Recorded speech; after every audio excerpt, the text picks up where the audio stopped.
with Sam Seder, where every day's Casual Friday. That means Monday is Casual Monday, Tuesday, Casual Tuesday, Wednesday, Casual Hump Day, Thursday, Casual Thurs, that's what we call it, and Friday, Casual Shabbat. The Majority Report with Sam Seder.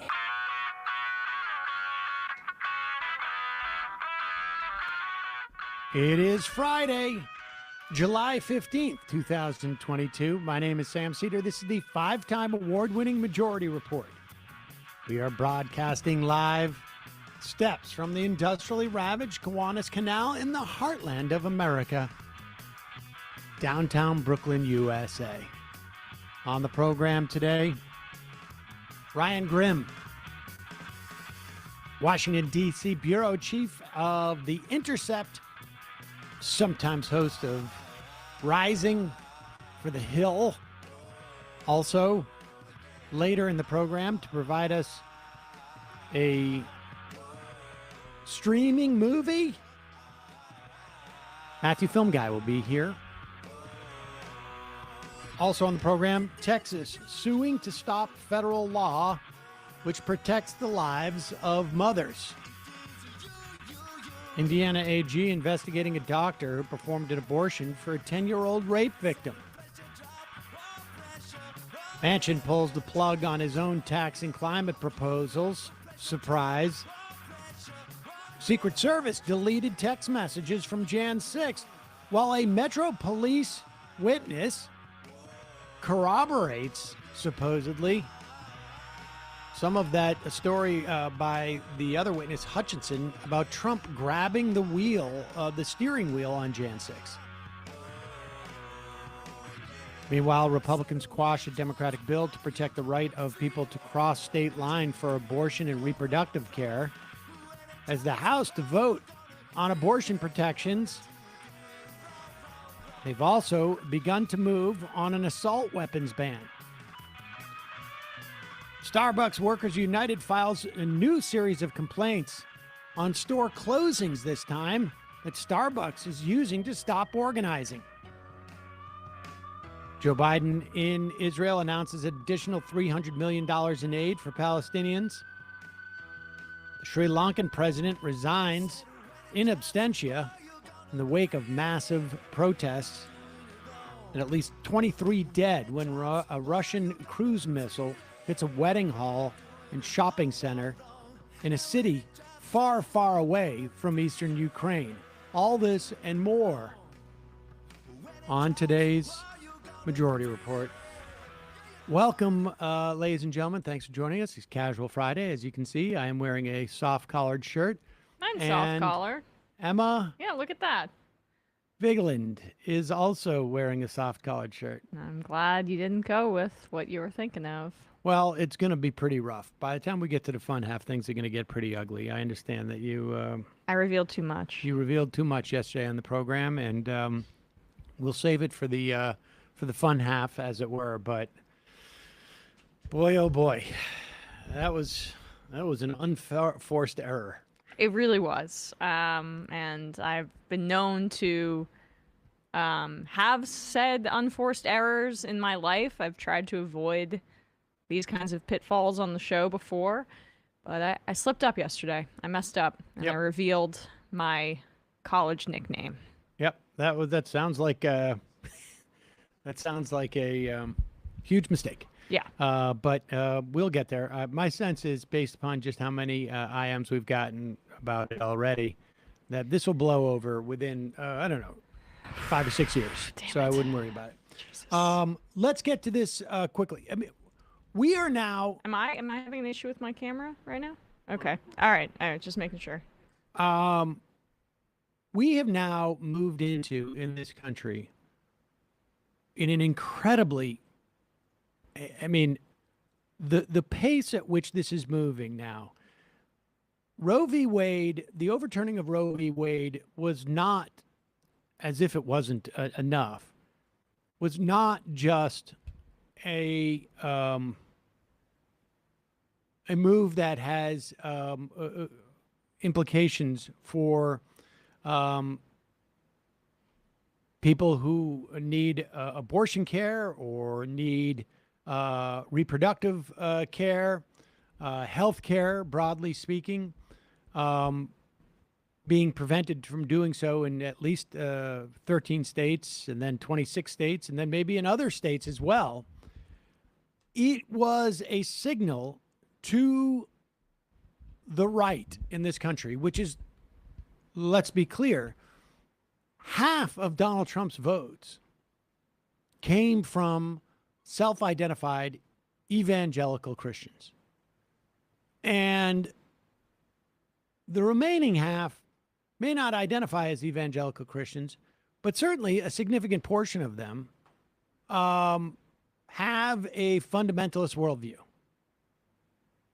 And we are seeing now the implications of that, not just in the case of abortion, but in the case of protecting a woman's or a person who is facing sort of potential life-threatening situation because of a denial of abortion care, being assaulted. We're seeing children being assaulted, and it's going to expand from there. Make no doubt about it. And also understand what we're watching now is the right, their lies about their agenda when it came to the protecting the babies with abortion are starting to show itself, that they were always lies. It was never about protecting the innocent baby. That was a second order result of a linchpin in their mind to maintaining and edifying the patriarchy. But really, the patriarchy is a second order thing. They don't perceive it as a patriarchy. God's will. That's what it comes down to. Yeah, as evidenced by the fact of their as evidenced by their response to a baby. I would call a 10-year-old, a child, a baby closer to that than definitely an adult or a woman. Their response to her pregnancy via rape and denying that, like, that exposes their hypocrisy even more than anything. That, but there's more and more that I think we're going to see in the coming days. We have clips of it, stuff that is far afield from it, but it is unleashed. We got a clip of someone from the FEC in a hearing just to find out, like, what do they call it? A preemptive hearing. I can't remember what the actual term. We'll go over it soon. But just to get a ruling on, can I spend money on this? And one of the Christian conservatives on the FEC doesn't even look at the issue of the funding as much as the behavior. Leaving a child for a week with a babysitter when you're going on a trip. I'm not kidding. We will get to there. But this is going.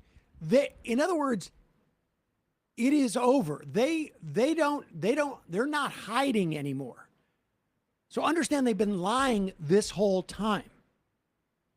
Not just about the children or the innocent babies.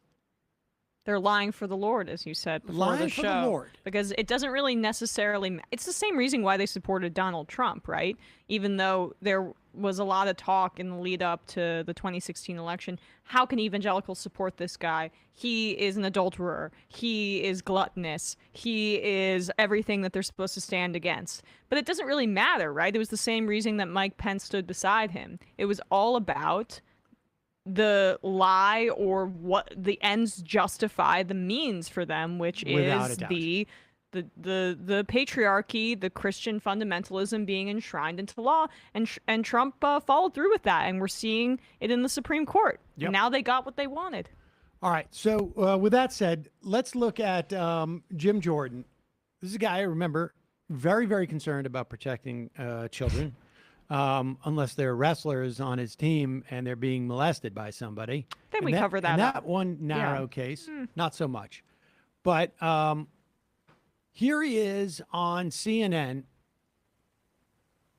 Of course, all he needs is a headline from one of his right-wing outfits to take his marching orders.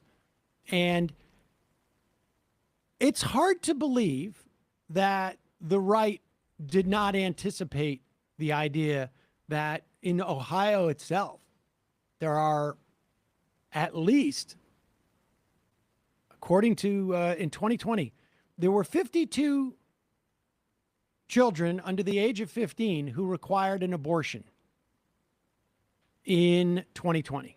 So this is happening 4 or 5 times a month in Ohio. In Ohio. Victims of rape in Ohio. And Jim Jordan from Ohio couldn't believe it. Couldn't believe that it was possibly true. And part of this is, understand, they don't care. At the end of the day, they don't care because this is the Lord's will. Here is Jim Jordan.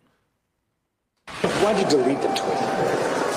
Well, because we learned that this illegal alien did this heinous crime. So we deleted the tweet. Did you apologize to the girl and the family for suggesting it was a lie? I never doubted the child. I was responding to a headline from your profession, the news profession, which happens all the time on Twitter. Doubted Joe Biden, which is usually a smart thing to do.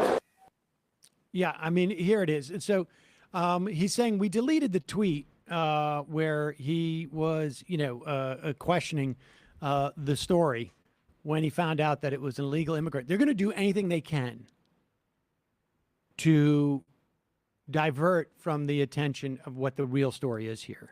And the reason why they're going to do that is because their agenda is now really fully exposed. And they're going to town, and there is no holding back.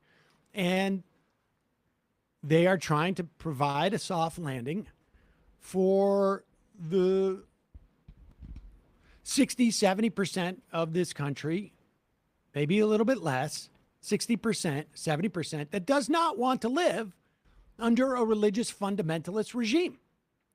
It's like marketing 101. I mean, I'm rewatching Mad Men for the millionth time. If you don't like what's being said, change the conversation. Absolutely. And that's exactly what they do, right? Now it's about the dirty illegal immigrants who are criminals coming over the border, and Biden's policies are causing that. Oh, wait, this happens.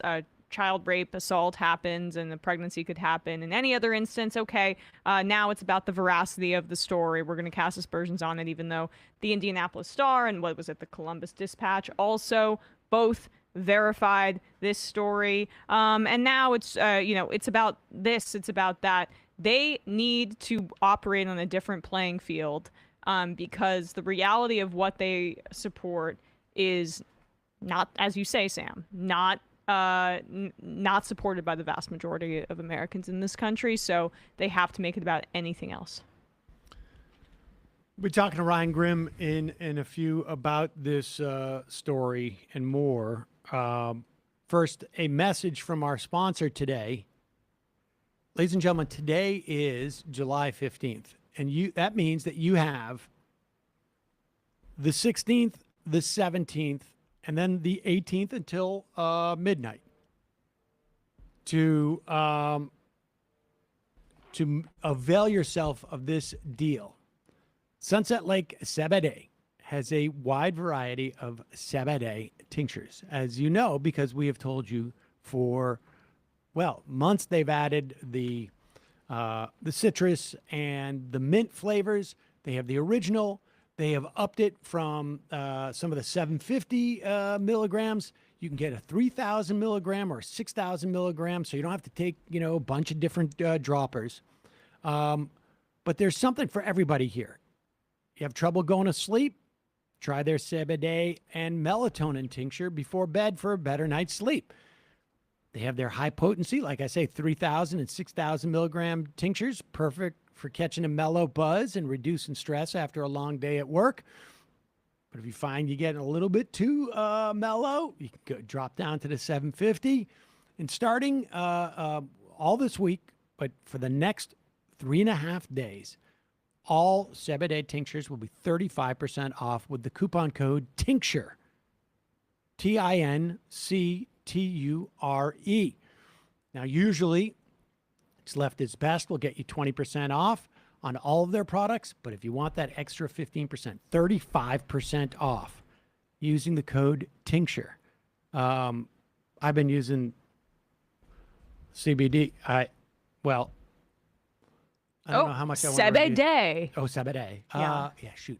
Jeez. I don't want to reveal too much about what's going on, but I'm going to be having my kids for unplanned extra amount of time.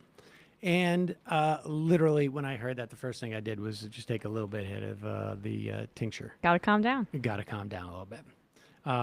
But also, I use it regularly for sleep and sometimes after a meal. Sunset Lake Sabbaday is a majority employee-owned business. They have donated more than $26,000 last year to the anti-drug war organizations. They've done it to animal shelters. They've done it for union strike funds in the past, nature conservation, food shelves, refugee resettlement organizations, Innocence Project, Give Directly. Again, starting all this week, I should say, all CBD tinctures will be 35% off with the coupon code tincture. Visit sunsetlakesabbaday.com to try these amazing new products and take advantage of the sale while it lasts. Sale ends July 18th. All right, let's play this clip, and we'll get to Grimm in just a minute. I want to play this clip of Eric Swalwell. Again, with this point, this clip number 2, this point that the right is lying about, and have been lying for years about this thing, because they know fundamentally, no pun intended, Yeah, right. that the vast majority of the country does not subscribe to their Christian fundamentalist worldview. That we don't want to live this way. And their imposition of their religious values on all of us is going to get more extreme and worse. It's just, and I'm not even sure what we're going to be able to do to stop it at this point. But the floodgates are open. Once Roe v. Wade passed, the floodgates are open. And here is how they are trying to reconcile it when they're being questioned directly. They pretend like 10-year-olds don't get raped and don't need abortions. They pretend that, well, maybe it's not even an abortion if we think it's okay. Here is the best example of how you know this is not even about a principle of life or not life. I mean, we already know it's not about life or even innocent life versus non-innocent life, right? Because they have no problem with capital punishment. They have no problem with danger to the mother. Right. But No here's how you can exceptions. see that it doesn't even have anything to do with any of that. It has to do with just their religious values they want to impose. Here is, this is the House Judiciary Committee hearing. Representative Eric Swalwell is questioning Catherine Glenn Foster, the president and CEO of Americans United for Life. Here we go. Listen to this. Gentleman yields back. Mr. Swalwell. Thank you. Ms. Foster, you think a 10-year-old would choose to carry? In the 10-year-old case, first of all, the Ohio... No, my question is, would a 10-year-old choose to carry a baby? In the Ohio case, the Ohio Attorney General said that abortion would have been justified. Focus on the question, please. Would a 10-year-old choose to carry a baby? I cannot... Do you think a 10-year-old should choose to carry a baby? I believe it would probably impact her life, and so therefore it would fall under any exception and would not be an abortion. Wait. It would not be an abortion if a 10-year-old with her parents made the decision not to have a baby that was the result of a rape? If a 10-year-old became pregnant as a result of rape and it was threatening her life, then that's not an abortion.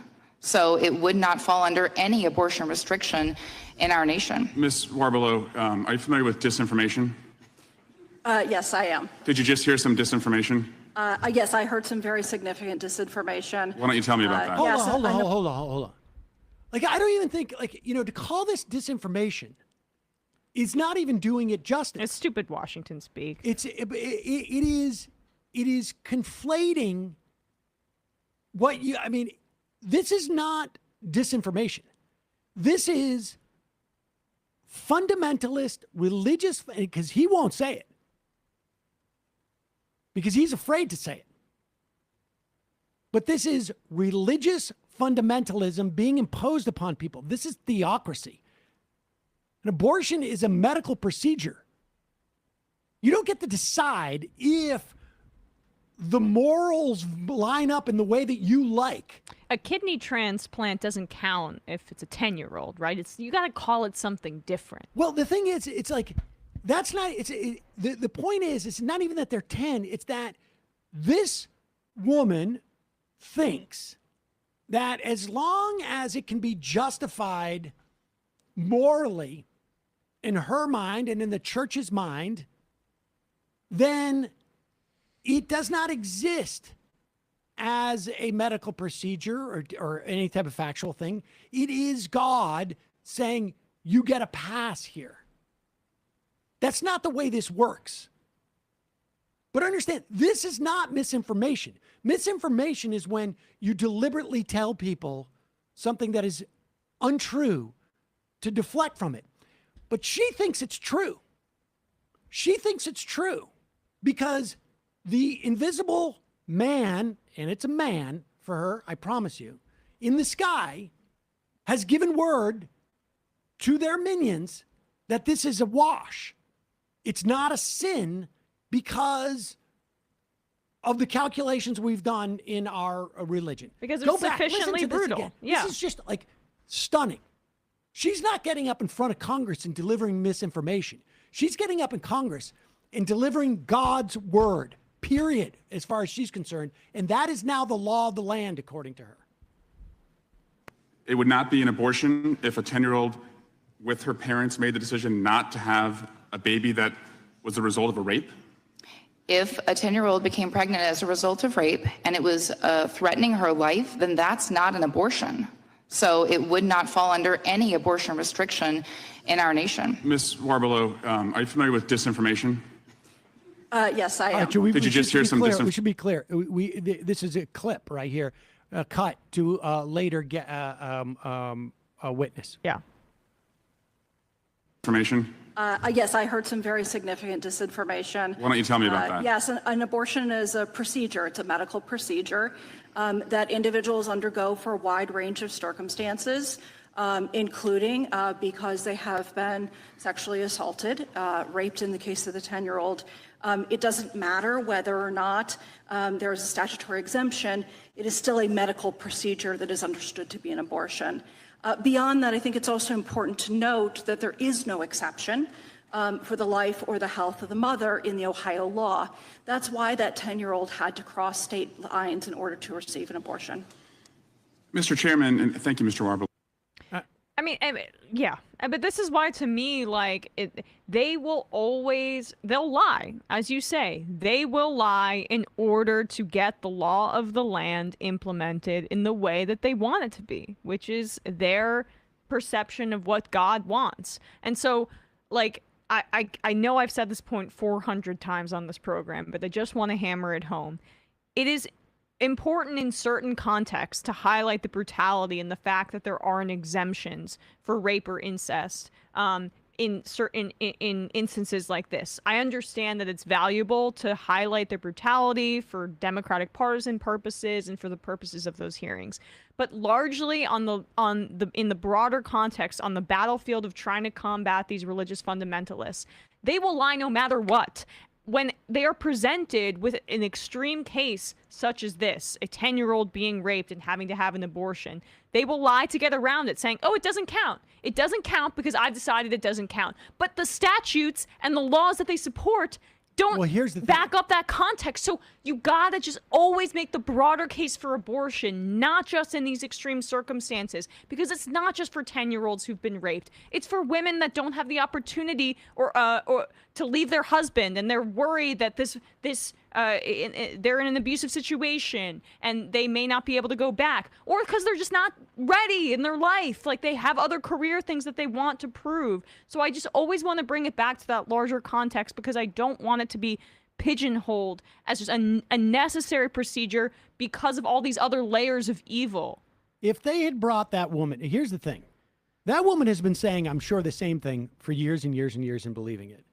And if they had brought this woman up to testify 6 months ago, you would hear all the Glenn Kesslers and all the other people in the mainstream media, and you'd hear even some of the liberals like this is the fanatic fringe. They only the fanatic fringe believe this. But the fact is, they never put that woman out in front because the people doing the covering for her, they're the ones who are lying. They know what the intent is. She doesn't even have the capacity to lie. If she had the capacity to lie, she would have come up with a better answer there.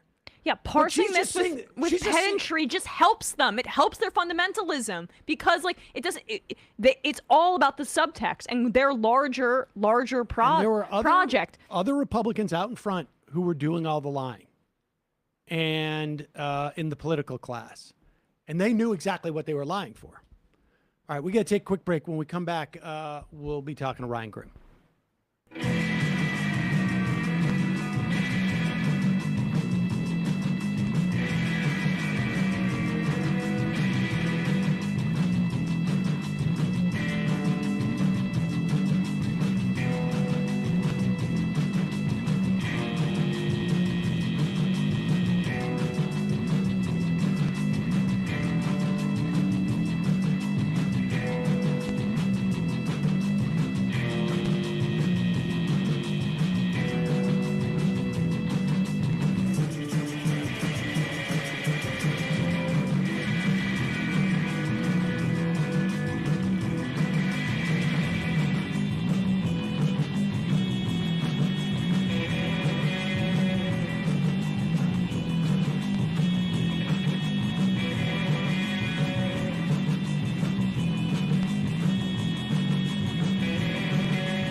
Cheapest one out there. Yes, we are back. Sam Seder, Emma Vigland on the Majority Report, joining us in a suit because is the cheapest one out there. Ryan Grimm, our cheapest guest we could possibly get. He is That's how he prefers to be identified. He is the DC bureau chief for The Intercept and also a host on Rising at the Hill. Right? Is that right? Yeah, on Fridays. So I did it Friday. So. How's my hair looking? Yeah, you're looking good. It looks really convincing. You got to just. Does it look convincing? Shift that a little bit. Yeah. Move it around a little bit. Don't mess with it too much or it's going to fall off. All right. We're going to play this for you, this clip, because I want to talk really about what happened with the press and this sort of like bigger thing. Because, you've been at this now for, I don't know, 15 years too, probably at least. Mm-hmm. And, I just the dynamic that's captured here is, I think, like I am. Well, let's play this clip here. This is Swalwell at the House Judiciary Committee interviewing Catherine Glenn Foster. She is the CEO and president of Americans United for Life. Gentleman yields back, Mrs. Swalwell. Thank you. Ms. Foster, you think a 10-year-old would choose to carry? In the 10-year-old case, first of all, the Ohio... My question is, would a 10-year-old choose to carry a baby? In the Ohio case, the Ohio Attorney General said that abortion would have been justified. Focus on the question, please. Would a 10-year-old choose to carry a baby? I cannot... Do you think a 10-year-old should choose to carry a baby? I believe it would probably impact her life, and so therefore it would fall under any exception and would not be an abortion. Wait. It would not be an abortion if a 10-year-old with her parents made the decision not to have a baby that was the result of a rape? If a 10-year-old became pregnant as a result of rape and it was threatening her life, then that's not an abortion. So it would not fall under any abortion restriction in our nation. Ms. Warbelow, I'm familiar with disinformation. We don't need any more. So she is saying that if it falls within an exemption, which it doesn't, but put that aside, and a 10-year-old can only get pregnant by rape. They don't have the ability to give consent in any way. I'm not sure that necessarily how let's say another 10-year-old, if they were to have impregnated her, would be treated, but a 10-year-old girl cannot give consent for sex. But the idea that if there's an exemption, it's not an abortion. Like this to me sort of reveals the fundamentalist underpinnings of everything that is going on with this stuff. Yeah, right. There's some Salem witch trial type stuff here where they, you define things first in a way that the outcome is then produces that thing that you've defined. Like, the famous case of like, if the witch sinks, if the woman sinks, then they were innocent. If they float, they're guilty. And so therefore they're a witch. Then they end up dying, either way, which is also, this stuff is not just historical nonsense. Like this Alito, cited the people who wrote the laws around witch trials. Like literally he cited those specific people. So yeah, I think what you're talking, I think that's right. So what they've done is they've defined abortion as a thing that is illegal. Anything that they're saying is legal falls outside of that and is therefore not an abortion. It reminds me of Todd Akin. When Todd Akin in what was 2012 said that a woman can't get pregnant if it's a legitimate rape, because the body has a way of shutting that whole thing down.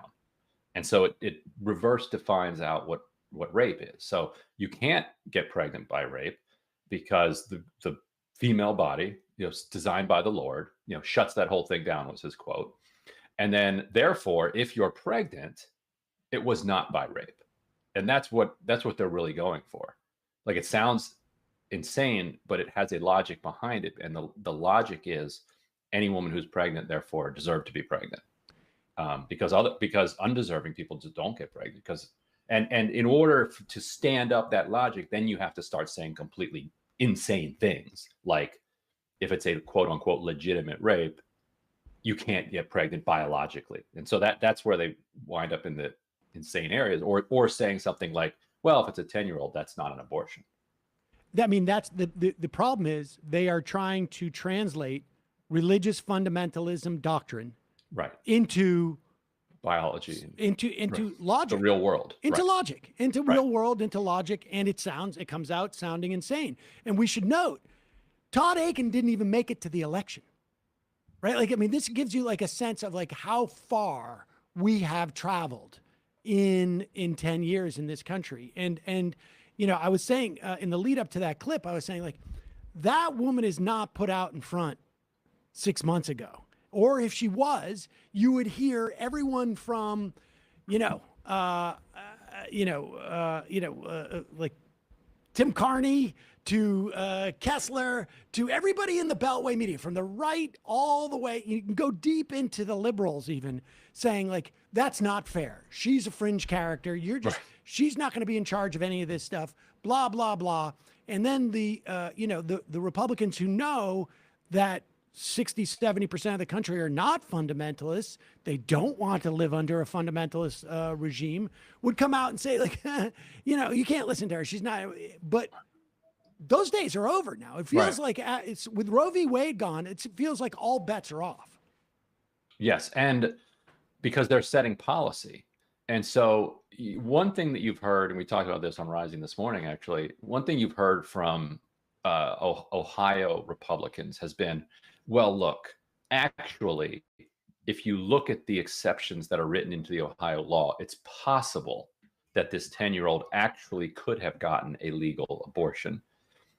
And so it reminded me of this. Do you remember the Poland case where two young women in Poland died a few years ago after a Polish anti-abortion law went into effect, and hundreds of thousands of people poured into the streets because these women had ectopic pregnancies. The hospitals refused to treat them, worried about criminal liability. They died, and then the country, even this deeply conservative Catholic country, there's an uprising against the laws. And the reaction from the government was exactly the same as it was in Ohio, which was, well, if you look at the very fine print of the way that we wrote this law, it was the doctors were wrong. Like, they actually probably could have legally carried out that procedure and probably been legally okay. So therefore, it's not the fault of the abortion law. So leave us alone. But that didn't work with the crowds that poured into the streets, and you're going to continue to see that. And so, fortunately, this 10-year-old was able to get over to Indiana and get an abortion, quick enough.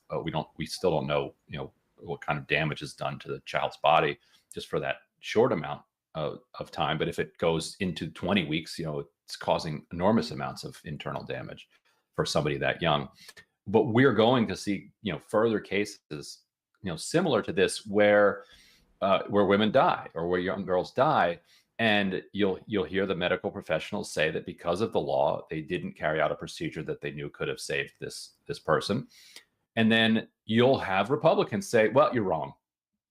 Fact check. Actually, if you look at the intent mentioned in the congressional hearing, blah, blah, blah, probably, and the Ohio AG only says probably, doesn't say it would have been legally, only say probably. But functionally, it means that these procedures aren't going to be carried out, because if there's a risk of criminal liability, a lot of medical providers just aren't going to take that risk. And so that's what we're going to wind up with. A lot of dead people, and then each time a disgusting social media fight over whether or not, within the law, the doctor actually could have had some defense if they carried out the procedure. If the case of Poland is any example, that explanation is not going to work for the public. Well, I mean, we can hope, right? The thing is that the conservative movement behaves with the respective urgency of a minoritarian party, right? And they understand that they have to do a full court press to get what they want implemented because of the nature of the polling surrounding an issue like this. And you mentioned the doctors and the chilling effect that it has on their practices. The whole the right-wing media narrative surrounding the abortion provided to this 10-year-old victim is they're trying a bunch of different things, right? The rapist was an illegal immigrant, so it's Biden's fault. But what they're also doing as well is that they're targeting the doctor in and of herself, right? So the Indiana AG says that they're going to pursue some sort of investigation into the doctor because she did not report the abortion, which is a crazy sentence in and of itself, but she did. She did. But, so we were talking about this on the show yesterday when Sam wasn't here, and someone wrote in and said, the Dr. Tiller baby killer case was not something that they learned a lesson from. They're trying to replicate that. And it just sent a chill down my spine, because in a sense, it's true, right? They're going to try to demonize any doctor that even comes close to performing a procedure like this. And so if they do, they're damned. If they don't, and someone dies from an ectopic pregnancy, they're damned as well. So I guess I'm just curious what your take is on the way that they're going to go after doctors in the coming months, years. Right. Yes, they did learn a lesson from Tiller the baby killer. But, basically, they learned that their movement could get away with it. It's stunning to think that barely 10 years after that, and that he wasn't the only abortion provider that they assassinated. And you would think that a movement that extreme, whose ecosystem was not by accident producing, these assassins, would have driven itself into irrelevancy. Instead, it won at the Supreme Court. And so you're right. And I think that it ties into the other goal, which is shutting down clinics and just making it impossible to get abortion. So if you are a 10-year-old and you are a victim of rape and incest, and let's say the law is written in even clearer way that says, you know what, you are allowed to have an abortion performed under these circumstances. No ifs, ands, or buts about it. The goal is that you have nowhere to get it, that the clinics are shut down and that doctors don't perform them. I think the number of doctors who perform abortions is down. It's under 3,000 at this point. It might be substantially under 3,000 by now. Maybe somebody has the exact number there, but it's and their goal is to get that down smaller and smaller and smaller, so that there are people who live, that can go they can go 1,000 miles and not find an abortion provider. Like that's the goal. And then you can be nice and liberal with the exceptions that you write into the law, because you've undermined the structure of the healthcare provider network that is needed. And that's what's unique in some ways about abortion politics, because with prohibition, when they flipped the switch and re-legalized alcohol, bars were all open the next day, because a lot of them never really shut down, and everybody's still making liquor. And it's not that hard to put a bar together and put a restaurant together, put a liquor store together. But getting the medical training necessary to run a safe abortion clinic is a serious thing that requires investment in infrastructure and institutional memory, and they're trying to eliminate all of that. I want to get your sense too on, this, and I think, well, I guess let's stay with this case just more for one more moment, because it also really shows how our media, what has happened in our media over the past 20 years is almost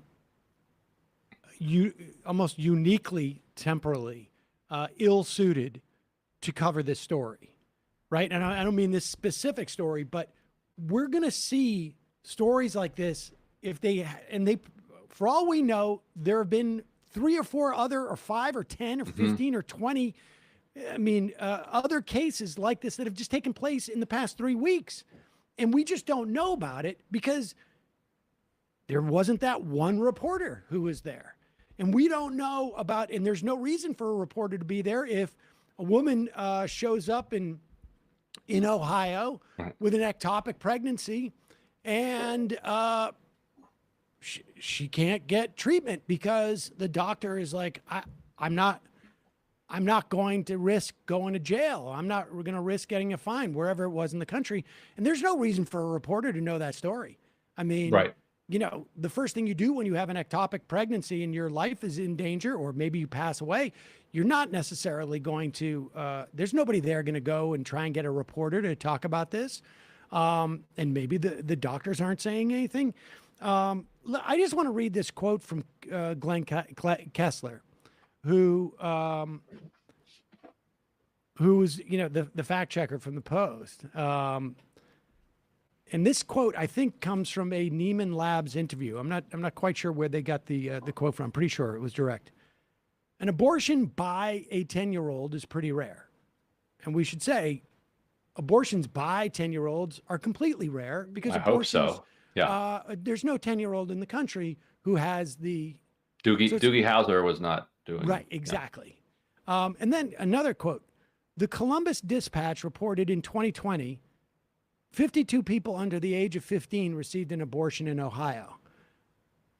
So even if we just cut him some slack on his getting the wrong sort of verb, I guess, wrong in that, how is the idea of a 10-year-old getting an abortion rare if we're talking at least 4 people a month on average under the age of 15 receive abortions in Ohio? In one state. Yeah, it's not that common. It's just once a week here in Ohio. Well, it's absurd. Yeah, exactly. What would count as something happening frequently for him if once a week it doesn't count? The point is that there's no bar. It's just there to downplay their theocracy. I want to touch on one more thing too, and just on this broader theme of that. I think it's going to become clear, it seems to me, that ultimately what we've been watching from the biggest voting bloc in the Republican Party. I think 50% of Trump's votes came from self-identified evangelical Christians, more or less 50%. They've been lying about their agenda from the get-go. And I think we're going to start to see more of examples of this. This is completely far afield. Happens to include Eric Swalwell again. Swalwell apparently is taking some type of trip. I don't know where he's going. Not relevant to this, but it is somewhere ostensibly in his business as a congressman. He went and got tried to get a declaratory ruling, I guess, as to whether he could use campaign funds to provide for a babysitter for the week that he was leaving town. Which is exactly what we want our lawmakers to do. Is it okay for me to use the funds in this instance? Goes to the FEC. Put aside what their ruling is. I don't even know what they decided in terms of whether that's appropriate or not. One of the commissioners, a guy named James Traynor, self-IDs as a conservative Catholic. He was the former chair of the FEC. He's now just a commissioner. Here is his response to this, looking for this declaratory ruling. It's fascinating. Say with regard to this issue, and I do see this as nothing more than a member of Congress looking for a way to have donors pay for nanny services while they run off on week-long trips overseas. And to be real honest with you, I'm actually going to pass judgment. I think it's abhorrent that that Congressman Swalwell would have such a young child and want to leave them in the care of someone else for a week-long trip overseas, and using donor contributions to pay for that. I think it's just inappropriate that we've even had to address this question. Commissioner Broussard? So I'm getting close to cutting this off. It's somewhat outside of the motion. And that is why I'm aghast, because I think the comment is outside of the AO request. I think it puts us in concern about consideration for other matters.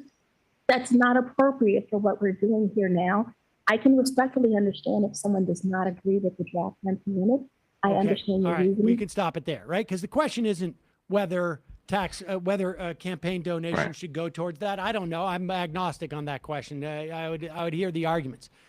But the idea that a government official is passing judgment on Swalwell for getting a babysitter for a week when he's out of town, like this is all part of the whole thing, right? Where's his wife? She should be at home with the children.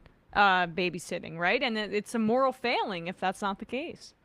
Yes, this idea that, like, people have always had moral condemnations of other people, but the idea that we have to hear from that guy and that his moral attitudes towards somebody else's trip affects public policy is theocratic. That's the definition of it. You can have your opinion that you don't think Eric Swalwell should go to Bali for the week on this government trip. Fine, go ahead, hate him. That's what comment sections are for. Right. Sound off. But that you're then going to pass laws and pass rules because of your attitude. And I think to your point about the media being completely unprepared or set up, in the worst possible way for this moment is a good one. And because, like you said, it's like how are you going to find these cases? The only way you're going to find these cases if the abortion care provider provides them to the media, which is precisely why Indiana is now investigating her, to send a signal to all the other ones that we don't want to hear from you. You do your work quietly and maybe we'll let you stay in business. So I think the main way, our main source of news for these tragedies over the next several years is going to be GoFundMe, because that's where you're going to learn. It's going to be Facebook posts that wind up on GoFundMe, and you will hear you know, about somebody's wife who died because of X, Y, and Z, and people will start donating. The right will start saying, I'm sure this is all made up. And then you might start getting some journalism done on that particular case. But it'll turn up in GoFundMe first as a plea for help for a family who now doesn't have a mother anymore because of you know, lack of health, lack of medical care in a crucial moment that would have saved her life. And the whole GoFundMe thing, like there's a larger dystopian dynamic of how you can see these GoFundMe posts for regular medical expenses. You know, I have a cancer treatment and we need $100,000 to pay for it and to save my father's life or my uncle or whatever. Like those are already such massive condemnations of our healthcare system that it just brings to mind when you say that some of my frustrations with how the Democrats have been combating the overturning of Roe v. Wade, or really combating is maybe too strong of a word, where, you know, they're still connecting it to this larger notion of medical privacy. Everyone should be able to have a private medical decision that they can make about their own body. And like, I understand that from the jurisprudence perspective, like that's where they need to hang their hat. But from a political perspective, the fact that the Biden administration doesn't have any healthcare narrative and any emphasis, I think really undercuts their potential messaging and on abortion more broadly as a right to healthcare in general. Because when you make it about privacy, I think the message is muddled in a variety of different ways. I wonder, there might be some gains to be made there, but in general, I think the people who are supportive of healthcare for everybody are also supportive of abortion rights. We actually interviewed a woman from Kansas this morning who said that medical, bodily autonomy, anti-mandates, and medical freedom are the words that are really resonating, or the concepts that are really resonating with the kind of libertarian and conservative voters that they're going to need in Kansas to move beyond, because they've got a block of Democrats and progressives and supporters of abortion rights in Kansas who are going to vote no on this amendment to ban abortion in Kansas. Like they have those. The question is, how do you get to 51%? And they're finding, and the one we talked to will embrace this concept as well herself. There's a ton of vaccine skepticism out there, and they're using the vaccine skepticism and the skepticism of authority more generally, and the idea of medical freedom to point out, to make this case, like you can't be for one and not for the other. And fascinatingly, it sounds like some of that is resonating in a real way among people, because you have to find, like, if you're going to get beyond your core group, you have to find arguments that are more appealing to them. And there might be some kind of social justice Catholics who might be persuaded by that language, but those social justice Catholics are so they're mostly pretty political and well informed anyway. So the idea that you're going to move them one way or another with some messaging is probably not the case. Well, I mean, this is a little afield, I guess, but I mean, it raises an interesting question as to, like, obviously, the first order of business is try and provide for the material needs that are most at forefront right now, which is like just a rearguard action of trying to mitigate the implications of the overturning of Roe v. Wade, and you talk about medical freedom. I wonder if that makes it harder down the road to get a government-sponsored Medicare for all type of program where you have sort of played into this concept. I think it actively does. And in fact, if you look at some of the kind of, I don't know what you want to call them, the YouTube left types that started getting into this medical freedom stuff so that they could kind of ride the anti-vax algorithmic boost that was going on for six months or so. You don't say. Those people started becoming actually a lot more skeptical of Medicare for all, even ones who had kind of made their entire political identity around the idea of fighting for Medicare for all. So I think that you're right that the messaging around medical freedom undermines faith in public health, and then undermines faith in kind of universal healthcare. I think that's right. Now, the job of a Kansan who's trying to beat this amendment is to beat the amendment. So I'm not telling them what to do or what not to. But I think you're right that in general, the lack of trust in public health that was exacerbated during the pandemic has undermined potential future support for expanding public health insurance. Yeah, that's a tough dilemma that I think maybe worthy of a different show. I mean, and that dilemma comes up many times, right? Like, sometimes your top priority undercuts a longer term priority, or let's say the most urgent priority maybe undercuts a longer term priority. I feel like we're going to be talking about this stuff and the expansion of the theocracy, because I really do think the gloves are off I think it's just, they're targeting PrEP access in Texas. PrEP access in Texas, in terms of HIV, we saw it with Josh Hawley bringing in I know we're talking about abortion, but let's get to the trans stuff right now too. Like it is all part of a whole. And the fact that there are all these fentanyl test strips that people can use to find out whether or not the pill that they're about to take has been laced with fentanyl so that they don't die. Republican states are trying to, and some are successfully banning people from obtaining a test strip that would save their life.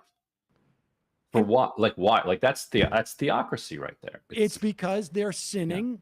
And God will decide whether they live or not, period, end of story. And if you're going to sin... It's the same with the PrEP in a way, except it's even taken out of sex. Yep. It is all about a moral decision that is being made upon high and imposed. And now they have the mechanism to do it. And it's almost like once they got Roe v. Wade out of the way, they basically said, we did the biggie first. Right. We ate the main core, we ate the steak. So the rest is just like the peas and the mashed potatoes or we're just, everything's going in now. Right. Mop up time. It's mop up time. And I think it's going to get super extreme. And it really does show how much lying was going on in the run up, in the past 50 years about what the agenda really was. I mean, there are obviously people have been writing about this. This doesn't have anything to do with innocent baby. This has to do with a religious policing of the sexual behavior of women, and from their perspective, the existence of trans people. I mean, all of it. Right. That's what pregnancy, HIV, and a fentanyl overdose have in common to them. They're like, those are consequences of your sinning, and therefore you need to bear the brunt of those. You need to suffer those consequences. This is all theocracy there, but let's move for just a moment, since you are the DC bureau chief, to the news out of DC. Huge news. Joe Manchin, it's super surprising. Joe Manchin has killed his own proposal for raising taxes on wealthy people, and his climate proposal. I understand that Joe Manchin's polling has gone through the roof because he's doing this stuff. And I understand you deal with the Senate that you're given.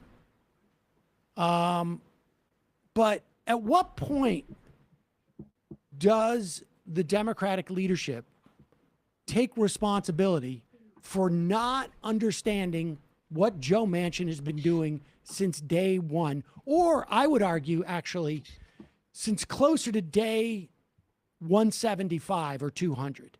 Because I think Joe Manchin shifted gears at one point when he had his footing, when Biden let those Republicans come in, and then they didn't do anything in June. And so he let Sinema and Portman came in, and it gave time for Joe Manchin to marshal his forces and get his support, get the advertising money he needed from no labels, et cetera, et cetera.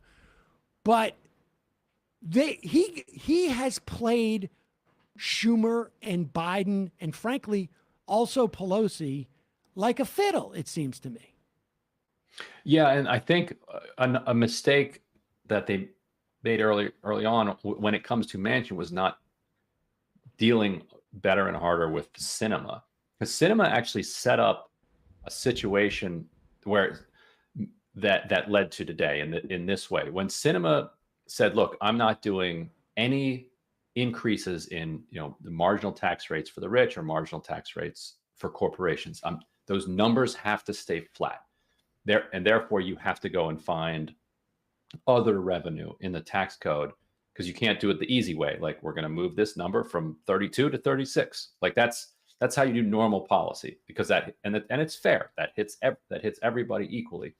When you have to go into the tax code and you have to then find like individual like revenue raisers, you wind up where we are today with the West Virginia Cattle Association, signing a letter saying that this particular pass-through tax change that is now in Build Back Better or was in Build Back Better to make up for what Sinema took out, that's going to kill us. Those West Virginia cattle folks are, those are people that Manchin is listening to, and it's not just them. But when you start targeting these individual little industries, then you galvanize and unleash that entire industry to come at particular people that they can peel off, particular people like Manchin. And so that's one big mistake that they made. And now what they could have done with Sinema, whether she's just such a wild card that there's just nothing that would work, I don't know, but it doesn't seem like they've tried a whole lot with her. But once you set this situation up that you had to do different kinds of tax cuts, Manchin might not even have known. Like Manchin might have said, "Yeah, sure, I'll do $300 billion in other tax increases. And just tell me what they are." Let me just I want to tease this out so the people understand. Like the idea of like Manchin wouldn't have known. Manchin only knows if somebody comes knocking on his door from West Virginia and says, "Hey, dude, I got a problem here, and you better deal with this because we gave you whatever it was, $45,000 last time, and to run, and we're hiring your daughter's kids and whatever. God knows what's going on in West Virginia." But if nobody comes to complain to him, he doesn't care. Right. No, exactly. That's his way of saying there's no moneyed interest in West Virginia that I'm offending, and if I'm not offending any moneyed interest in West Virginia, I don't care, and that's it. And so, and you saw McConnell knows it because McConnell's smart. He on the Senate floor, he gave this speech where he's like, hey Joe, like you tell the press you're okay with this pass-through tax change that's going to raise all this money. How do you think most companies in West Virginia are set up? They're set up as pass-throughs. But that was a couple days before this letter comes out from the West Virginia cattlemen, which I promise you the Republicans helped to organize, because that's how that works. Like you go out and find your coalition partners and you tell them to sign. It's not just them, but other business associations who are like, "Hey, we're pass-throughs." And so finally he's like, "You know what? I never wanted to do climate stuff.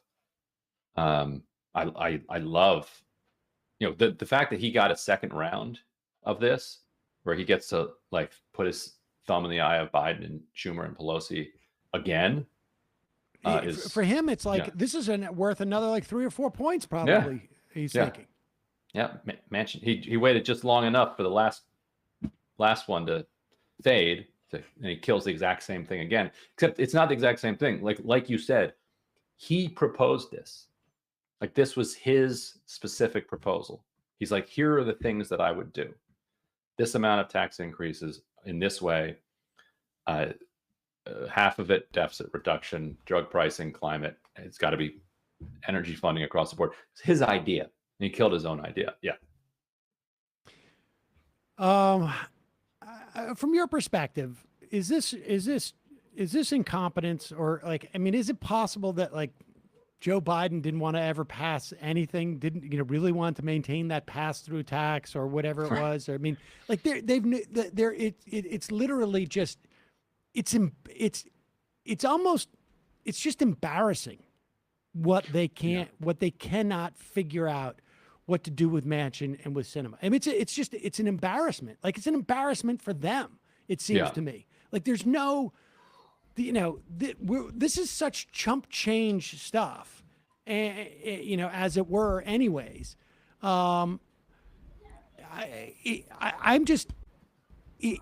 It seems like there is no way to communicate how incompetent the leadership has been since the day after passing the COVID relief in whatever it was, February. Mm-hmm. Right. Certainly once they had that piece of paper from Manchin saying, like, here are the things I would support, this would smarter play would be, okay, let's hurry up and get this done. You say they support this. However, here he is. He has publicly said many times that he supports the very thing that he just killed. An interesting question would be, what if Harry Reid didn't get cancer? What if Harry Reid, ran again for re-election in 2016 and won and was alive and was the majority leader?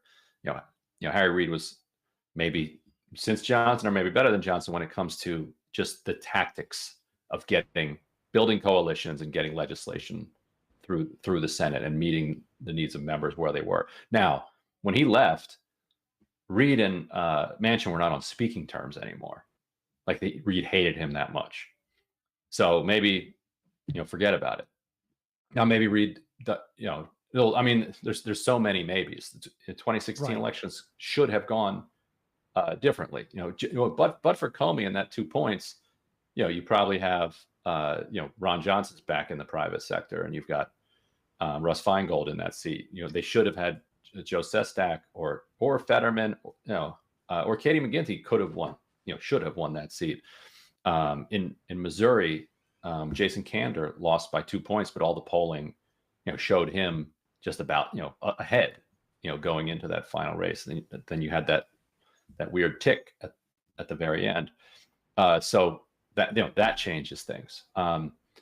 Schumer with 53, does he get it done? Maybe. So I think that I don't think it's as simple as saying that Democrats do all this on purpose. That'd be like the other way. If you like the pass-through tax system as it is, the other way to keep it that way is just to not propose changing it.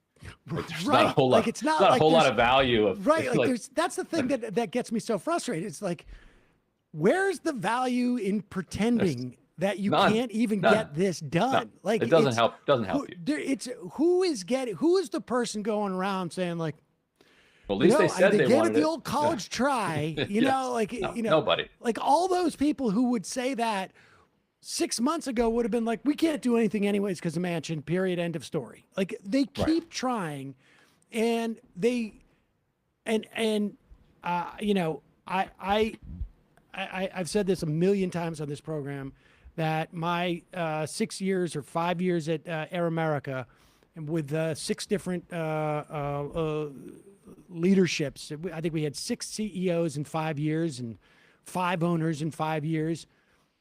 The various forms of incompetence that I witnessed there, where each one was like, what? How? Oh my God, how could they do this again? And it has that feeling of like, and also at any time, there was 5 different times probably over those 5 years where they could have completely turned it around. And I feel like we could go back, we could go before 2016 and just go to like, all right, President Obama, they're not going to confirm, they're not even going to have hearings for Merrick Garland. So let's parade through 7 other people. Let's hit every single demographic in the country. Let them not have a hearing for a black woman. Let them not have a hearing for, an Asian Pacific woman and a Latino woman, and then a Latino man you could just keep going through and just help 12 different organizations organize to get people out to vote and make up those 60,000 votes over the course of 3 states. But they didn't bother doing that either. And instead, you just had all the benefit for that seat being open going to Mitch McConnell and to Donald Trump. so that they could bring us to what we were talking about in the first half of the program. Also, they were okay losing the Senate in 2014, like the White House was, because they were so frustrated with Harry Reid. Like they were like sick of like him embarrassing them publicly and fighting with them all the time.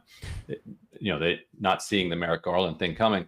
I mean, talk to a legal expert about this, but they confirmed Ketanji Brown Jackson before Breyer was off the court. Right? He announced he was leaving. I was asking about this many times, and nobody could give me an answer. What if they confirmed Merrick Garland after the lame duck in 2014 and just said, look, we don't know what's going to happen, but he's next in the hopper. This is music to Sam's ears, because you've been banging this drum about. I was asking this like many times. Like, but this is an administration that is uninterested in packing the court, in addressing judicial review, and like that would be far down their list, in my opinion, in terms of things they try. Oh, without a doubt. Like right now, I would do six Supreme Court justices. Yeah, nominate 6, nominate 9, because hey, who knows?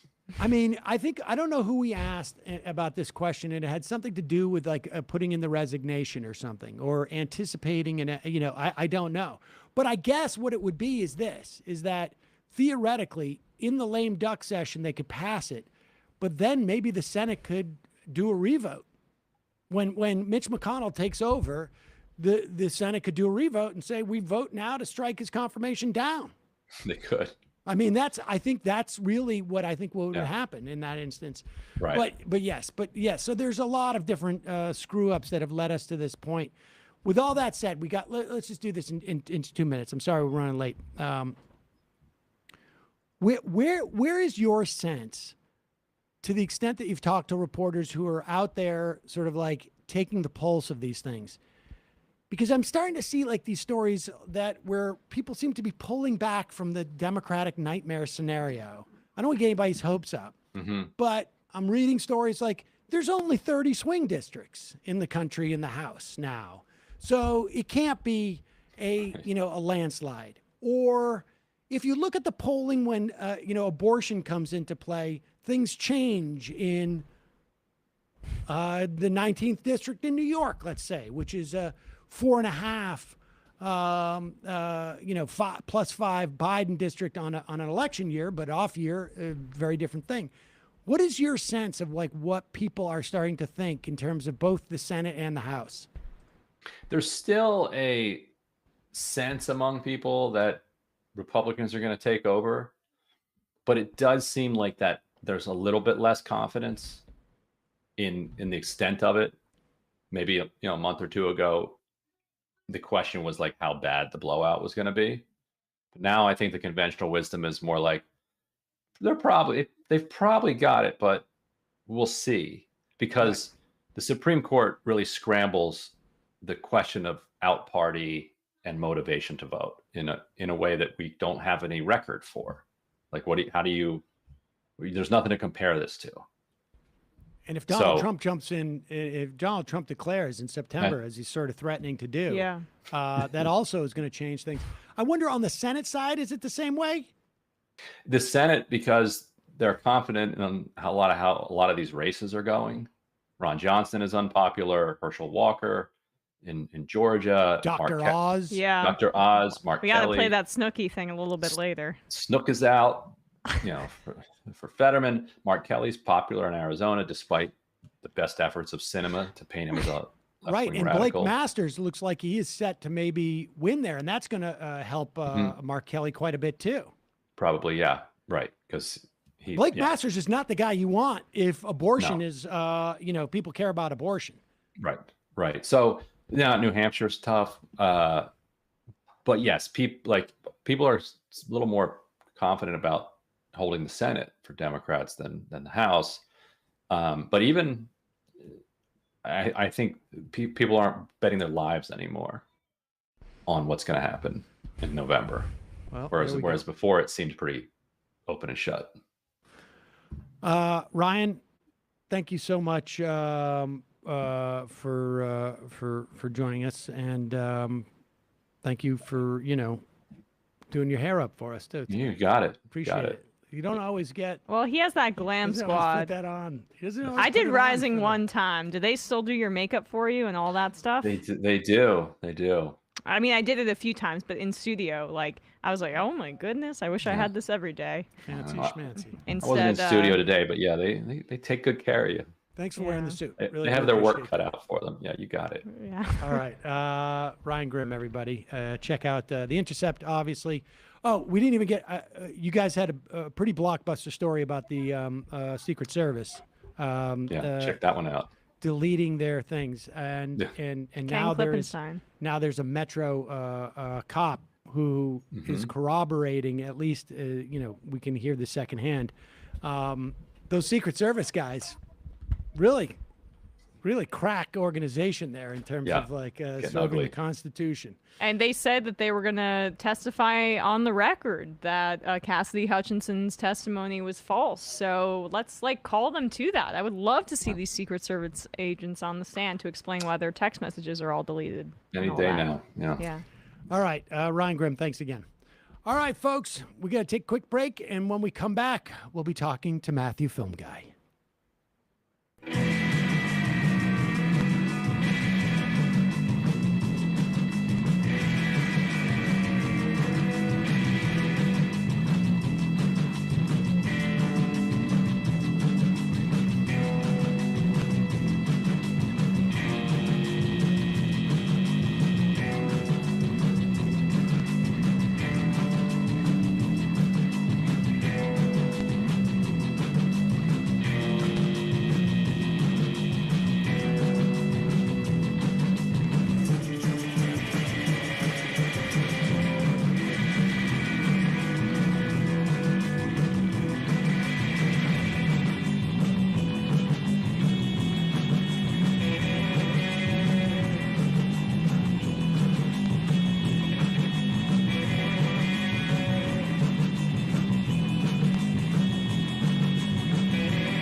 And I will.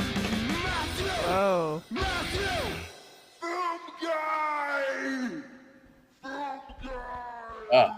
You got a freestyle over that. It is Matthew, a Film Guy, as denoted by his theme song, is joining us.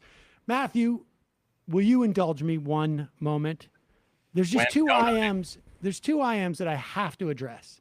Jen Hexer says, at what point does somebody get Manchin a psych evaluation? Like, what's with the massive opinion shifts? People need to understand that Manchin is setting up, when he says, we'll do this tax thing and this and that, he's setting up a tin can for him to knock it back down. And when he does, he gets an extra 3 points because West Virginia, they like the fact that he sticks his finger in the eyes of the Democrats. And Really Cool says Manchin's day one was when he shot at the ACA with his rifle, as I remember it. No, that ad was him shooting at Cap and Trade. Cap and Trade. So, Matthew, Film Guy. Yes, Sam Seder. Hello. Forgive me. I just, the Manchin stuff just, God. Oh, no, I'm with you. He's the only guy who wants a lump of coal in his Christmas stocking. I fucking hate that guy. Well done. Well Thank done. You can use that. You gonna say hi to Emma or no? You just No, Hi, Emma. we're in a fight. Yeah, hi. No, Hi, Matthew. Not at guys all. having a Hi, fight? Emma. We already talked pre-song, so I figured that was. No, I thought I'd, try a bit. You want to raise your Q rating by starting a beef with Matthew Film Guy? That's a great idea. That actually is a good idea. Honestly, That doesn't hurt. I need to get into some more online fights, just like for the clout. Because you will waste me, so that's a good pick a puny target.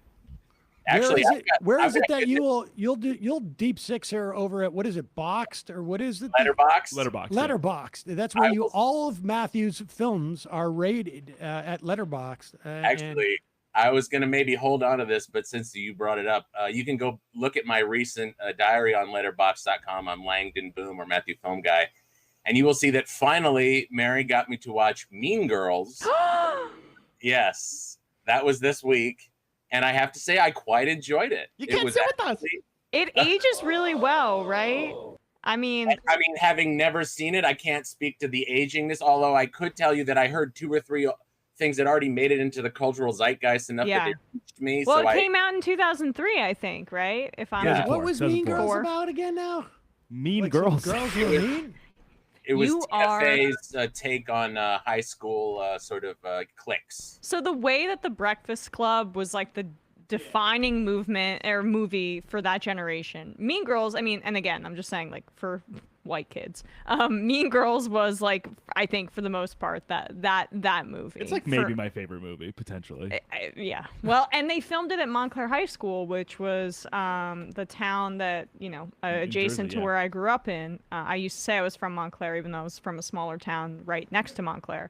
But yeah, no, that's they filmed it there, and all that. Lindsay Lohan was at her peak. It's a great movie. Great movie.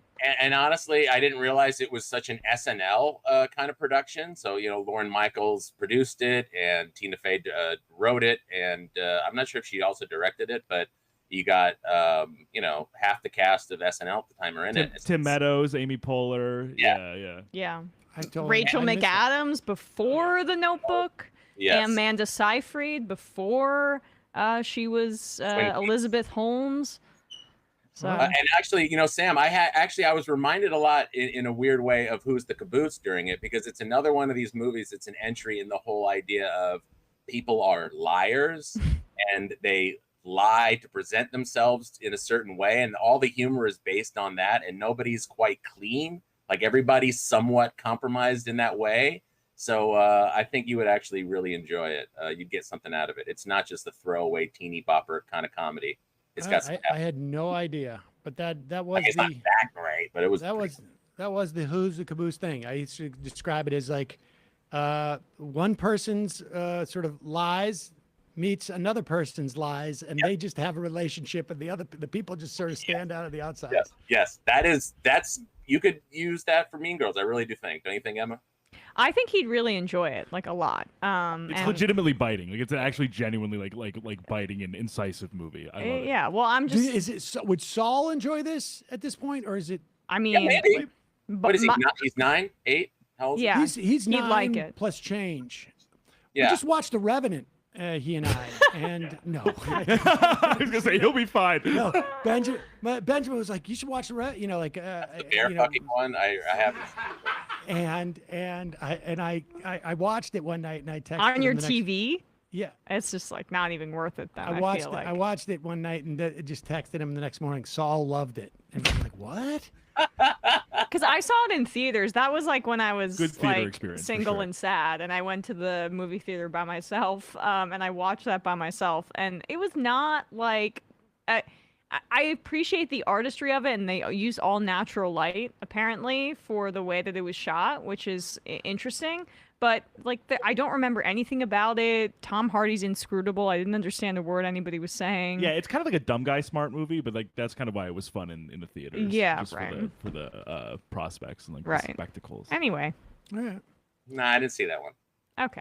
Mean Girls though for Saul. Maybe that's what we'll watch Saul. tonight. I can't imagine Mila hasn't seen it already. I'd be very happy. I would be shocked if Mila hasn't seen it, but she's watched she's just gone through every episode of like Law and Order from the day that it was made and every derivation of it.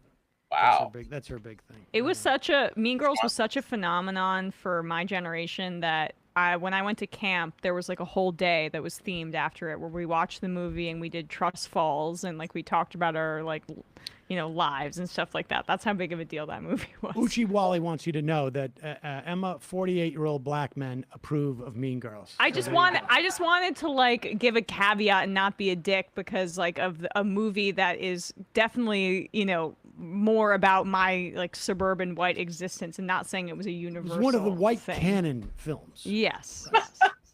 Well, Mary had been working on me to see it for a long time too, so we finally watched it this weekend or this past weekend. It was excellent, good Hollywood entertainment. So, Matthew, film guy, what is the latest with your burgeoning career? You finished the last film. Still burgeoning. That's good news. That's important. It hasn't stopped burgeoning. When it stops burgeoning, then you have to worry. Yeah, I'm doing actually an interview after this for another film. Hopefully, I finally read a script that I really liked, and so we're doing a meeting. And I keep getting sent stuff, and I'm looking for the next right thing, and trying to be a little choosy. But it is what it is in this business. So, but keep your fingers crossed for this one. And Abandoned's still out there doing its thing in the world. And meanwhile, I'm teaching my class, which keeps me Now, where is Abandoned? Where is it at this juncture? Video on demand. It is. I think in the fall, I've heard rumors. I'm not necessarily plugged in, but I think it's going to be out on Hulu or some other streaming platform. I think Hulu in the fall for like Halloween-y times. But if you don't want to wait, you can go check it out. Video on demand. What now? Remind everybody what that is. It's a horror movie that I edited last fall with featuring Emma Roberts and John Gallagher Jr. and Michael Shannon, directed by Spencer Squire, a first-time director who was a really amazing gem to work with. And we had some drama going into it, and you can check past episodes for more details on that drama. But it came out, and it's like what a wonderful thing when a movie you work on actually comes out in this business. So Emma Roberts is out there promoting it, or she was up until maybe a week ago. And so go check it out. It's a horror movie, if you like that. It's a horror movie, but it was it's like a drama. It was such a lovely house. That was the part that was so upsetting. Isn't it? Did you hate it when the lovely house is? But that's how you get a deal. Such a lovely country house. Yeah, but that's why you got to look for bargains, and that's what happens. Well, yeah, that cuts both ways. Why is it such a good bargain? Well, maybe because there's something horrible that is something going on really horrible. You got to figure at this point something horrible happened in every house, though. So really, you're just knowing about it. Well, that's true. But if the house is older, the odds of something horrible happening go up. Yes, that's the Seder scale. Remember the apartment that we shot a Bad Situationist in? That apartment, I had to light sage in it because the guy had died in the tub. Oh wow! Before I moved in. Oh, I thought you were going to say. That's why I got such a deal. I thought what you were going to say was what we did was what bad happened in it. Well, that was also pretty bad. That was that there was a lot of. What? Well, we just shot this whole thing, but a lot of people. And you had to do like secret renovations without your board knowing. Can we say that now? Can we talk about yes. The truth is that Ross Broccoli and I did demo in the apartment and then smuggled all the garbage out at 3 a.m. in file boxes. Like over the course of 3 weeks, we would just find dumpsters, or we would just leave it on the corner at the near trash can. That's not an endorsement of doing your own demo in your co-op, but that's right. That is what happened. But drywall can break into pretty small pieces if you need to. Let's just put it that way. So, Matthew, film guy, the Learning Annex courses have been happening online. I've gotten rave reviews from family members who have participated. The summer session's actually starting right now. It's going to be on Tuesday, and it's only a short session for 4 classes. So if you ever wanted to just dip your toe in and see what it was like, come and join us. You can go to my Twitter at Langdon Boom, and the pinned tweet is where to sign up for that. And you watch a movie on a link, and then on Tuesday we meet for 2 hours at noon on Zoom and have a great discussion with a bunch of very intelligent film lovers. And if you miss it, can you play the recording of the Zoom later? No, we decided not to do that. People sometimes don't feel like they want to be recorded, so we decided not to do that. But so be there or be square. But starting up next Tuesday for 4 sessions. So that's been a lot of fun. And you do it at noon. Yeah, noon Eastern time, because it did start out originally as like a retired person's class. Since we did Zoom, it's become a much more diverse group of people from all over the world. So it's various time zones, various countries. We got people from Zurich. We got people from Sweden. You understand though that at noon you're competing against another show. I don't know nothing that really should make a difference. What? Jeez, talk about biting the hand that feeds you. That's what's. You missed one show. You're just gonna say the same stuff the next day. So, really, what's the big deal? Well, now we know why the numbers are soft on Tuesdays. Oh wow, what a compliment! Thank you. Matthew, switch it to Thursday. What's that? Said if you want, I'll switch it to Thursday. Whoa. What? You didn't pick that up on that? That's what Yeah, she I kept- did. Thursday. No. Oh, damn it. Now I See, got Emma, it. I'm trying to start this with for your Q rating. All right, so Yeah, Matthew yeah, Film Guy, yeah, let's get to the tchotchke sales before we get to your film. Now, wait a minute. It's not a tchotchke. This is a piece of original, extremely unique artwork, which, if you recall, you have a copy of somewhere. It's hung up right up there. Right up there. Can we make Sam's camera go crazy again? And no, it's okay. You don't have to do that. Honestly, maybe. I can do that. I could do it. Hold on. No, I have a better angle, Sam, right? Because I'm right here. All right, go ahead. This is really going to raise the value. But just to explain, this was originally a piece of artwork I made to give to you, Sam, as part of the live show when it was in Brooklyn. That's the opposite way. Let me Wow, do it. No, I got it. great. Yeah, I'll just keep filling time. And they wound up misprinting a couple. What the? So I had like an extra copy that was just ever so slightly. Zoom in That's on awesome. that thing. Oh, that's awesome. I thought I was going to go in the bathroom. That's even better. What a wonderful place for that. So yeah, so that's the original. And at the show, I had everybody sign it, and I was going to give it out as like a door prize, but we only got one person to claim one. So there's only 3 of these in all of existence, and 2 are autographed. And this one, unfortunately, I just can't give it the home that it deserves. So if you're willing to cover the shipping costs and whatever, between you all, you decide it's worth, it's now for sale on my eBay page. So you can all go there also on my Twitter at Langdon Boom and see if you want that and give it a nice home. Somebody who signed that? That is an extended signature thing, right? I mean, yes, it is the core MR crew currently, which is you, Emma, and Matt Leck. But it also has and Bradley, and it also has Matt Binder. And I signed it, Matthew? Yes. Oh, gotcha. Okay, cool. You were so wasted that day. I know you can't remember. Who was? Matt Binder. Matt Binder and Bradley. And Brandon. Brandon, right? So, and if you want, it's not currently signed by me, but if you would want, I didn't want to ruin it by doing that presumptively, I would sign it as well. But you can have it with or without. I'm trying to get it back. This is like we're doing like a Michael Snow movie at the same time as the show. So I'm sorry. this is great. Oh, thank there you. we go. Thank you for going out of your comfort There it zone. is, ladies and gentlemen. We just. that was honestly perfectly done by me. It was.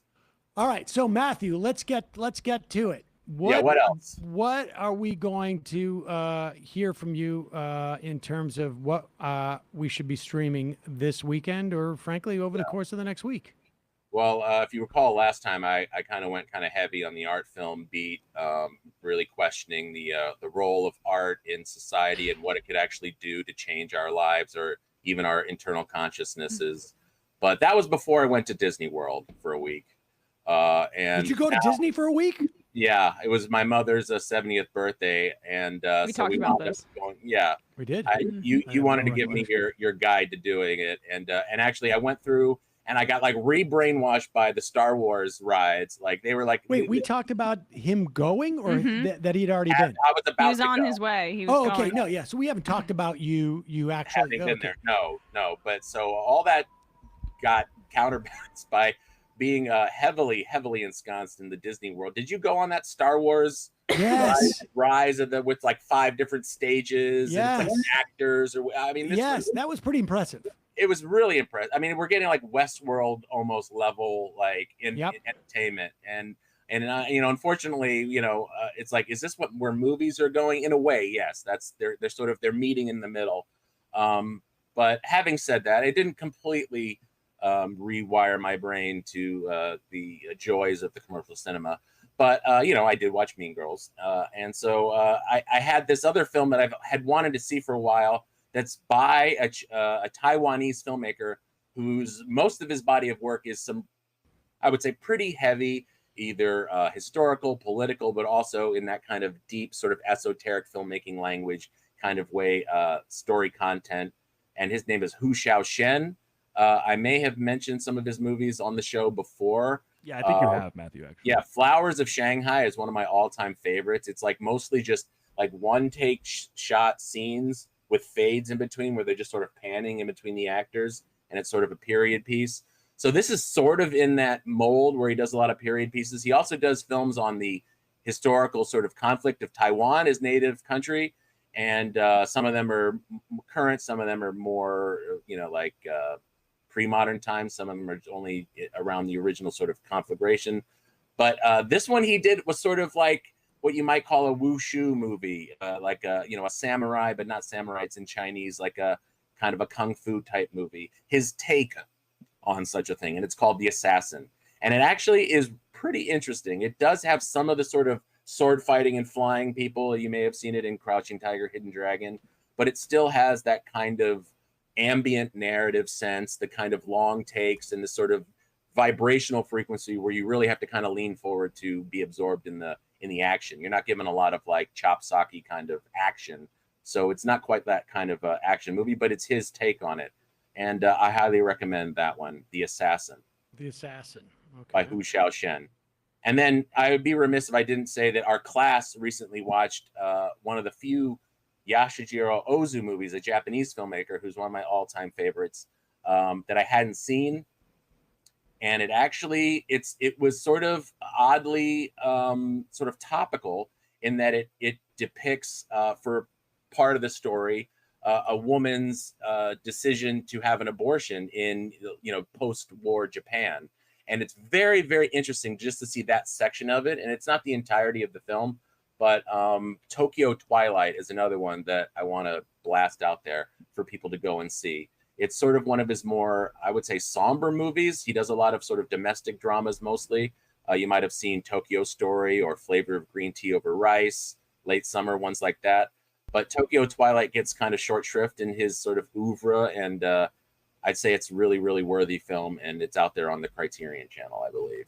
Is Floating Weeds Ozu also Matthew?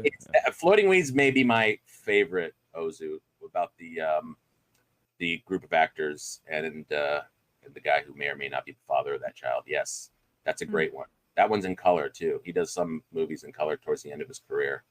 Tokyo Twilight's black and white, but don't let that stop you. It's also in Japanese, but don't let that stop you.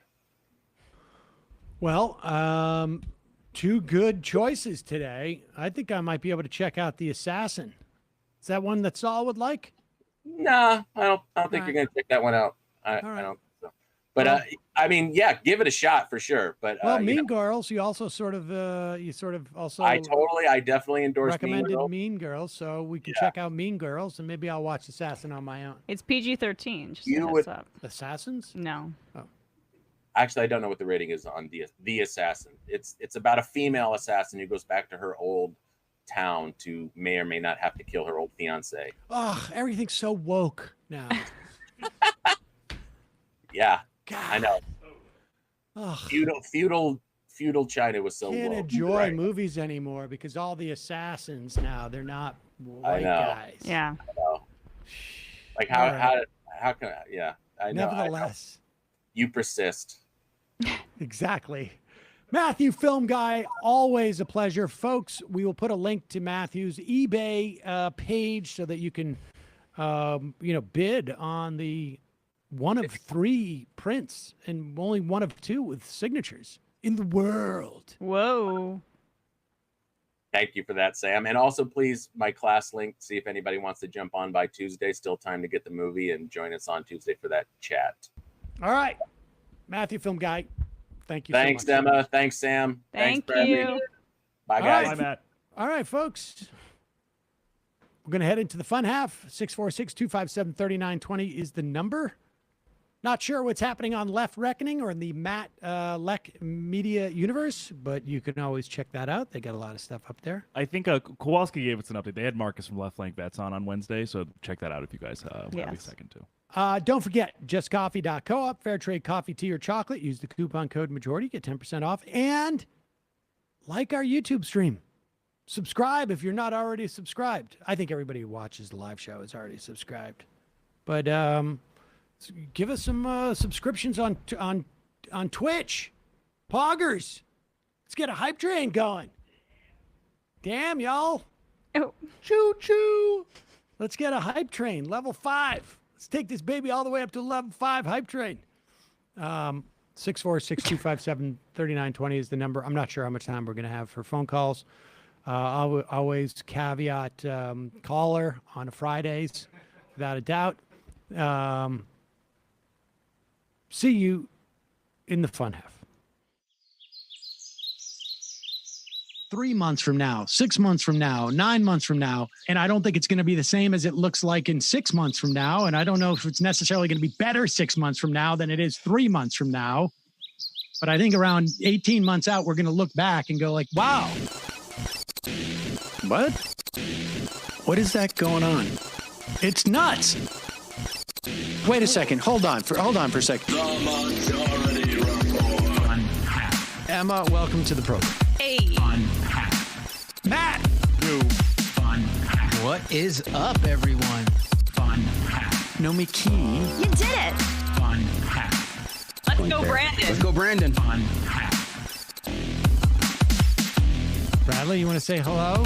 Sorry to disappoint everyone. I'm just a random guy. It's all the boys today. Fundamentally false. No, I'm sorry. Women's. Stop talking for a second and let me finish. Where is this coming from, dude? But dude, you want to smoke this 7A? Yes. Hi, me? Is it? Yes. Is this me? Is it me? It is you. Is this me? Hello, is this me? I think it is you. Who is you? No sound. Every single freaking day. What's on your mind? Sports. We can discuss free markets and we can discuss capitalism. I'm gonna go throw up. Who libertarians? They're so stupid though. Common sense says, of course. Gobbledygook. We fucking nailed him. So what's 79 plus 21? Challenge Matt. I'm positively quivering. I believe 96, I want to say. 857-210-35-501. 1/2. 3/8. 9/11, for instance. $3,400, $1,900. 654 $3 trillion sold. It's a zero-sum game. Actually, you're making me think less of it. But let me say this. Poop. You can call it satire. Sam goes, it's satire. On top of it all, Yeah. my favorite part about you is just like every day, all day, like everything you do. Without a doubt. Hey, buddy, we see you. All right, folks. It's just the week being weeded out, obviously. Yeah, sun's out, guns out. I don't know. But you should know. People just don't like to entertain ideas anymore. I have a question. Who cares? Our chat is enabled, folks. I love it. I do love that. Look, gotta jump. Gotta be quick. I gotta jump. I'm losing it, bro. 2 o'clock. We're already late, and the guy's being a dick. So screw him. Sent to a gulag? Outrageous. Like, what is wrong with you? Love you, bye. Love you. Bye-bye.